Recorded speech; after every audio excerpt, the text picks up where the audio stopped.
આપણે જ્યારે કોઈ વસ્તુ ખરીદતા હોય ત્યારે આફ્ટર સેલ સર્વિસ વિશે ખાસ પૂછતા હોઈએ છીએ.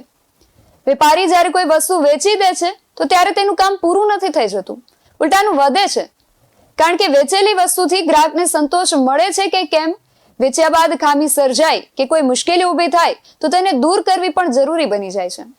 અહીંયા વાત આફ્ટર સેલ સર્વિસની આવે છે.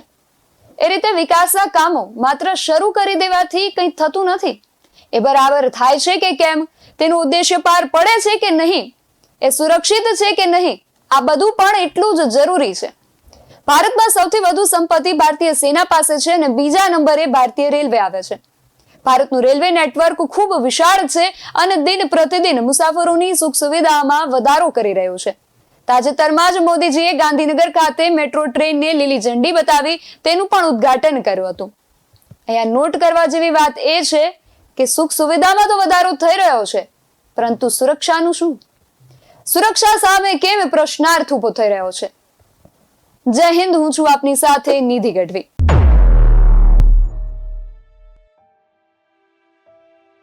ઉત્તર પ્રદેશની જેમ હવે ગુજરાતમાં પણ ટ્રેનને પાટા પરથી ઉતારી દેવાનું કાવતરું સામે આવ્યું છે. જોકે રેલવે સ્ટાફની સતર્કતાને લીધે કોઈ મોટો અકસ્માત નથી સર્જાયો, કોઈ મોટી દુર્ઘટના સર્જાય તે પહેલા જ તેને ટાળી દેવામાં આવી છે. આ ઘટના વિશે પહેલા તો વાત કરવી છે. સુરત કિમ સ્ટેશન નજીક કિમ સુભાષ કુમારે કિમના ડેપ્યુટી સ્ટેશન સુપ્રિન્ટેન્ડન્ટને જાણ કરી કે કોઈ અજાણ્યો વ્યક્તિ ફિશ પ્લેટ ખોલે છે અને ઉપરના ટ્રેકમાંથી કેટલીક ચાવી લઈને ટ્રેક પર મૂકે છે. આ માહિતી મળતા જ તાત્કાલિક આ ટ્રેક પર આવતી ટ્રેનને રોકી દેવામાં આવી. આરપીએફ સહિત અન્ય ફોર્સને પણ જાણ કરવામાં આવી. આરપીએફની સમય સૂચકતાના કારણે મોટી દુર્ઘટના ટળી હતી. કિમ રેલવે સ્ટેશન નજીક પાટાને જોડતી પ્લેટ ખોલી નખાઈ હતી. પાટા પર પ્લેટની સાથે બોલ્ટ પણ મૂકી દેવાયા હતા. પરંતુ હવે આ ઘટનાને લઈને એક મોટો ખુલાસો થયો છે કે આ ટ્રેનની મોટી દુર્ઘટનાને અંજામ આપવાનું એક ષડયંત્ર હતું. લગભગ 1.5 કિલોમીટર સુધી પેડલોક ખોલવામાં આવ્યા હતા. 70 થી વધુ બોલ્ટ પણ ખોલી નાખવામાં આવ્યા હતા. ટ્રેન ઉથલાવવા પાછળ કોઈ મોટી ગેંગ સક્રિય હોવાની શક્યતા છે. કિમ કોસંબા રેલવે ટ્રેક પર ટ્રેન ઉથલાવવાનો પ્રયાસ કરવાની જાણ થતા જ સુરત જિલ્લા પોલીસના ઉચ્ચ અધિકારીઓ પણ ઘટના સ્થળે પહોંચ્યા હતા. રેલવે ટ્રેકને જોડવામાં આવતી જોગલ ફિશર પ્લેટ કાઢી નાખવામાં આવી હતી. આ સાથે સાથે 70 થી 71 જેટલા લોખંડના પેડલોક પણ કાઢી નાખવામાં આવ્યા હતા અને 1 કિલોમીટર જેટલા વિસ્તારમાં રેલવે ટ્રેક પરથી લોખંડના પેડલોક કાઢી નાખવામાં આવ્યા હતા. અજાણ્યા શખ્સો દ્વારા ઇરાદાપૂર્વક ઘટનાને અંજામ આપવાનો પ્રયાસ કરાયો હોય તેવું સ્પષ્ટ દેખાઈ રહ્યું છે.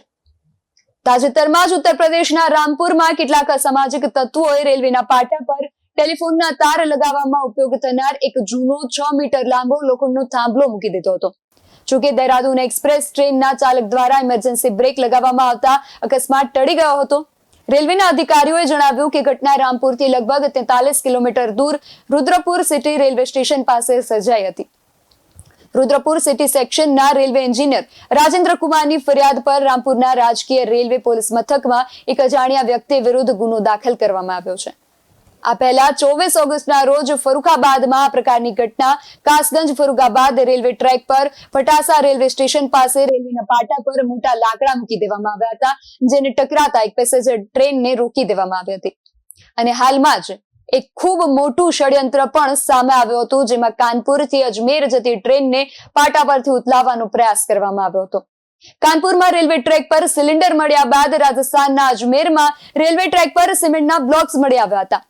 માત્ર રાજસ્થાનમાં જ 1 મહિનામાં ત્રીજી વખત ટ્રેનને પાટા પરથી ઉતારવાનું કાવતરું સામે આવ્યું હતું. એ પહેલા 28મી ઓગસ્ટે બરાના છાબરામાં ગુડ્સ ટ્રેનના પાટા પર બાઇકનો સ્ક્રેપ ફેંકવામાં આવ્યો હતો, જેમાં એન્જિન બાઇકના સ્ક્રેપ સાથે અથડાયું હતું. જોકે હવે આ ષડયંત્રનો પર્દાફાશ કરવા માટે તપાસને તેજ કરી દેવામાં આવી છે. આ પ્રકરણની તપાસ માટે મોટી તપાસ એજન્સીઓ પણ આમાં સામેલ થઈ ગઈ છે અને હવે નેશનલ ઇન્વેસ્ટિગેશન એજન્સી પણ તપાસ કરી રહી છે. ટ્રેનને નિશાન બનાવવાનો આ પહેલો પ્રયાસ ન હતો. અગાઉ પણ આ પ્રકારના અનેક સફળ અને નિષ્ફળ પ્રયાસો કરવામાં આવ્યા છે, પરંતુ તપાસ એજન્સીઓને જે શંકા છે એ ખૂબ જ ગંભીર છે, કારણ કે તેમની શંકાના દાયરામાં છે આઈએસકે અને આઈએસઆઈ. તપાસ એજન્સીઓને આની પાછળ ઇસ્લામિક સ્ટેટના ખુરાસાન મોડ્યુલ અને પાકિસ્તાનની ગુપ્તચર એજન્સી આઈએસઆઈ નો હાથ હોવાની શંકા છે અને આતંકવાદી ફરતુલ્લા ગોરીના વિડીયોથી આ વાત સાચી હોય તેવું પણ લાગી રહ્યું છે. આ વિડીયોમાં તે ભારતમાં ટ્રેનોને નિશાન બનાવવાની વાત કરી રહ્યો છે. તેણે ટેલિગ્રામ પર એક વિડીયો જાહેર કરી ભારતમાં ટ્રેનોને નિશાન બનાવવાનું કહ્યું હતું. વિડીયો સામે આવ્યા બાદ NIA ને ફરતુલ્લા વિરુદ્ધ ઘણા પુરાવાઓ પણ મળ્યા છે. તે ભારતના નાના મોટા શહેરોના યુવાનોનું બ્રેઇન વોશ કરી રહ્યો હોવાની વાત પણ સામે આવી છે. તે તેમના દ્વારા આતંકવાદી ઘટનાઓનું કાવતરું ઘડી રહ્યો છે અને હાલમાં થયેલ ટ્રેન દુર્ઘટનાઓમાં આ કડીનો એક ભાગ હોવાની શક્યતાઓ સેવાઈ રહી છે. આ વિડીયોમાં તેણે પેટ્રોલ પાઇપલાઇનને નિશાન બનાવવાની રીતો અને પ્રેશર કુકર બોમ્બથી વિસ્ફોટ કરવાની રીતો પણ સમજાવી છે. NIA ને આ શંકા છે કે આ બધી ઘટનાઓ એકબીજા સાથે જોડાયેલી છે, જેમાં પાટા પર પથ્થરો, સિલિન્ડર, બોલ્ડર કે સ્લેબ મૂકીને ટ્રેનોને પાટા પરથી ઉથલાવવાનો પ્રયાસ કરવામાં આવી રહ્યો છે. તપાસ એજન્સીઓને એવા પુરાવા પણ મળ્યા છે કે સ્લીપર સેલ એક્ટિવ કરીને એને ટ્રેનોને કેવી રીતે ટાર્ગેટ કરવી એની ઓનલાઈન ટ્રેનિંગો પણ આપવામાં આવી રહી છે. આ સિવાય તપાસ એજન્સીઓને આની પાછળ ઇસ્લામિક સ્ટેટના ખુરાસાન એટલે કે ISK મોડ્યુલનો હાથ હોવાની પણ આશંકા છે. તે ISIના ઇશારે ભારતમાં ટ્રેનોને નિશાન બનાવી રહ્યા હોવાની શંકા છે. આતંકવાદી સંગઠન છેલ્લા ઘણા સમયથી ઇન્ટરનેટના માધ્યમથી ભારતમાં યુવાનોને આતંકવાદી બનાવવાનો પ્રયાસો કરી રહ્યું છે. 2017માં ભોપાલ ઉજ્જૈન પેસેન્જર ટ્રેનમાં થયેલા વિસ્ફોટમાં ISના ખુરાસન મોડ્યુલનું નામ સામે આવ્યું હતું. આ હુમલામાં મધ્યપ્રદેશ અને ઉત્તર પ્રદેશ પોલીસે સંયુક્ત ઓપરેશનમાં 8 આતંકીઓની ધરપકડ કરી હતી. અનેક શંકાસ્પદ યુવકો ફરાર હોવાની પણ માહિતી સામે આવી હતી. આવી સ્થિતિમાં માનવામાં આવે છે કે કાનપુર આ મોડ્યુલનો આધાર બની શકે છે. આ જ કારણ છે કે મોટા ભાગની ઘટનાઓ યુપીમાં જ બની રહી છે. આતંકવાદી પ્રવૃત્તિઓ માટે ટ્રેનોને જ કેમ ટાર્ગેટ બનાવવામાં આવી રહી છે? કારણ કે ટ્રેનનું નેટવર્ક એટલું મોટું છે, તેનું 24/7 મોનિટરિંગ કરવું ખૂબ જ મુશ્કેલ છે. ટ્રેનોને ટાર્ગેટ બનાવવાથી આ લોકો ખૂબ સરળતાથી વધુ નુકસાન પહોંચાડી શકે છે. અને જેમ આપણે અગાઉ વાત કરી એમ સુરક્ષાને બદલે કામગીરી પર વધુ ધ્યાન આપવાને કારણે આ ઘટનાઓ વધી રહી છે. માત્ર એક વર્ષના આંકડાઓ પર નજર કરીએ તો એ પણ 20 ને પાર પહોંચે છે. ગત વર્ષે જૂન મહિનામાં ઓડિશામાં રેલવે ક્રોસિંગ નજીક લાકડાનો ટુકડો મળી આવ્યો હતો અને ઓક્ટોબરમાં રાજસ્થાનના રેલવે ટ્રેક પર લોખંડની પ્લેટ અને પથ્થર મળ્યા હતા. અને જો 2024ની જ વાત કરીએ તો ફેબ્રુઆરીમાં તમિલનાડુના મદુરાઈ અને તિરુનેલવેલી વચ્ચે વંદે ભારત પર પથ્થરમારો થયો હતો. ત્યારબાદ જુલાઈમાં પશ્ચિમ બંગાળમાં રેલવે ટ્રેક પર કબજો અને રેલવે ટ્રેક તોડવાનો પ્રયાસ કરવા મામલે લાદેન શેખ નામના વ્યક્તિની ધરપકડ થઈ હતી. તો 1 ઓગસ્ટના દિવસે યુપીના લખનઉ ડિવિઝનના એક રેલવે સ્ટેશન પાસે રેલવે ટ્રેક પર એક સાયકલ અને ગેસ સિલિન્ડર મળ્યા હતા અને આ બાબતે ગુલઝાર નામનો એક વ્યક્તિ ઝડપાયો હતો. અને ત્યારબાદ 5મી ઓગસ્ટે ફરી આનું પુનરાવર્તન થયું અને તેમાં ગુફરાન નામનો એક શખ્સ ઝડપાયો હતો. 17મી ઓગસ્ટે કાનપુર નજીક સાબરમતી એક્સપ્રેસના 20 જેટલા ડબ્બા પાટા પરથી ઉતરી ગયા હતા, જેમાં ઘટના સ્થળેથી જૂના ટ્રેકનો જથ્થો મળી આવ્યો હતો. આ ઘટનાના 2 દિવસ બાદ 20મી ઓગસ્ટે પ્રયાગરાજ નજીક ટ્રેક પર બાઇકનું ટાયર મળી આવ્યું હતું, જેની સાથે અથડાઈને ટ્રેન અટકી ગઈ હતી.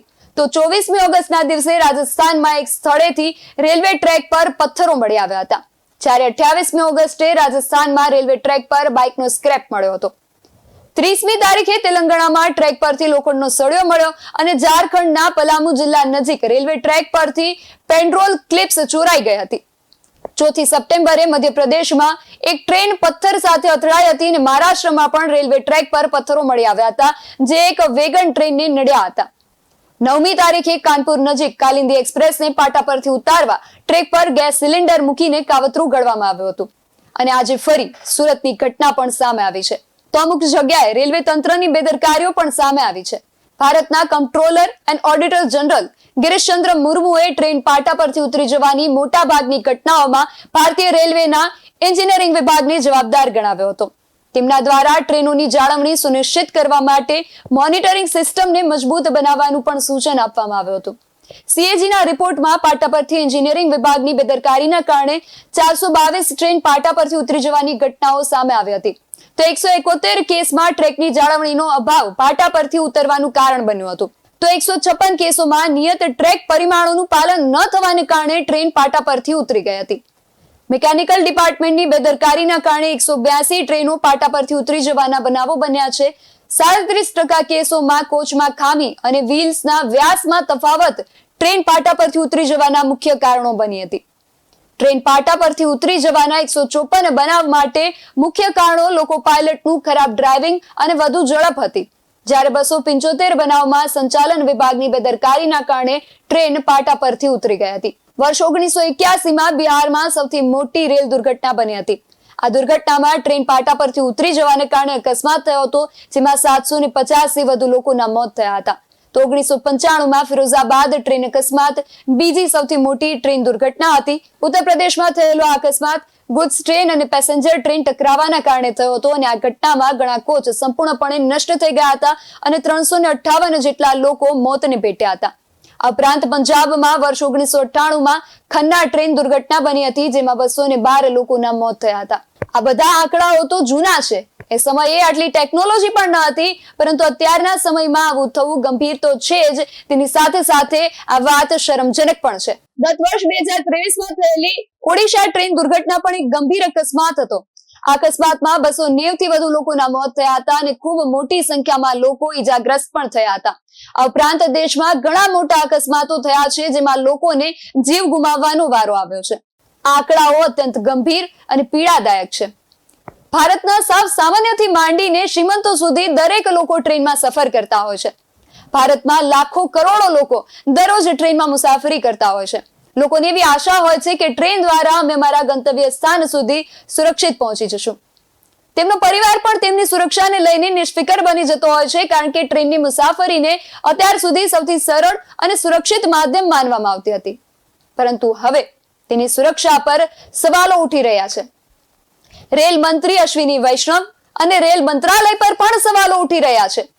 વિશ્વના સૌથી મોટા રેલ નેટવર્કમાંનું એક ગણાતા ભારતીય રેલવેને ટાર્ગેટ બનાવીને વધુમાં વધુ જાનમાલને નુકસાન પહોંચાડવાના આતંકી કાવતરા સામે શું પગલાં લેવાય છે, એ તો હવે જોવું રહ્યું. વાત વિગતવારમાં હાલ બસ આટલું જ. તમે મારી YouTube ચેનલને સબસ્ક્રાઇબ કરવાનું અને અમને Facebook અને Instagram પર ફોલો કરવાનું ભૂલશો નહીં. બાકી અમને નવી અપડેટ્સ માટે આપ જોતા રહો BS9 TV ન્યૂઝ. નમસ્કાર.